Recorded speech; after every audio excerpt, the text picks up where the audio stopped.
Last time nag-post ako ng nung April Fool's Day na kung sino makapagpatato sa noo mananalo ng 100,000. April Fool's ngayon, sa kasamaang palad, may isang gumawa, hindi ko alam. So, puntahan natin siya, tingnan natin yung sitwasyon niya, kung ano bang ginagawa niya, kung ba't niya ginawa yung bagay na yon.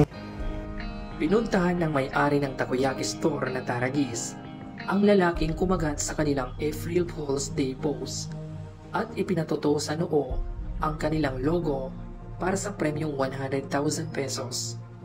Sa video ng Facebook post ng Taragis nitong Martes, Abril 2, pumunta ang owner ng Taragis na si Carl Kiyon sa bahay ng lalaking nagpatato na kinilalang si Ramil Albano sa North Caloocan para umano tignan ang kanyang kalagayan. Nang tanungin si Albano kung bakit siya kumasa sa prank, sinabi niyang hindi niya nakitang prank ang naturang post kaya nagpatato siya agad para sa premyo na gugugulin daw sana niya sa tuition ng kanyang anak at service ng kanyang bunso na may Down syndrome. Sa ngayon ay wala raw balak si Albano na ipabura ang naturang tato sa kanyang noo. Ayon sa kanya, hindi na.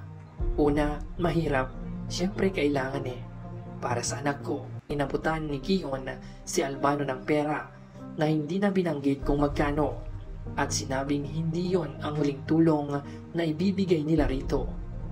Makikita rin sa video na dinala ni Kiyon si Albano sa paboritong fast food chain ng anak nito. Sabihin mo lang kung ano ang desisyon mo. Pwede tayong humanap ng derma na magle-laser niyan para matanggal. Ito ang sinabi ni Kiyon kay Albano at sinabi rin na sasagutin na umano nila ang kolong para sa anak ni Albano. Matatandaan nitong April Fool's Day, Abril 1, nag-post ang Taragis ng isang prank kung saan nakalagay rito na tatanggap ng 100,000 piso ang unang makapagtato sa kanilang noo ng logo ng Taragis. Nagkomento naman si Albano at ipinakita ang larawan ng pagpapatato niya ng logo ng Taragis sa kanyang noo. Pagkatapos nito ay muli namang naglabas ng pahayag ang takoyaki store nitong Lunes at sinabing hindi sila accountable sa nangyayari at huwag daw paniwalaan ang post tuwing April Fool's Day. Dahil sa naturang pangyayari, marami ang nagkasimpatya kay Albano at nagpaabot ng tulong.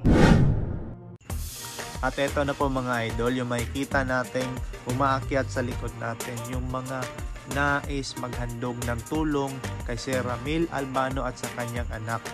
Ayan, naging blessings in disguise talaga yung post na ginawa ni Carl Kiyon.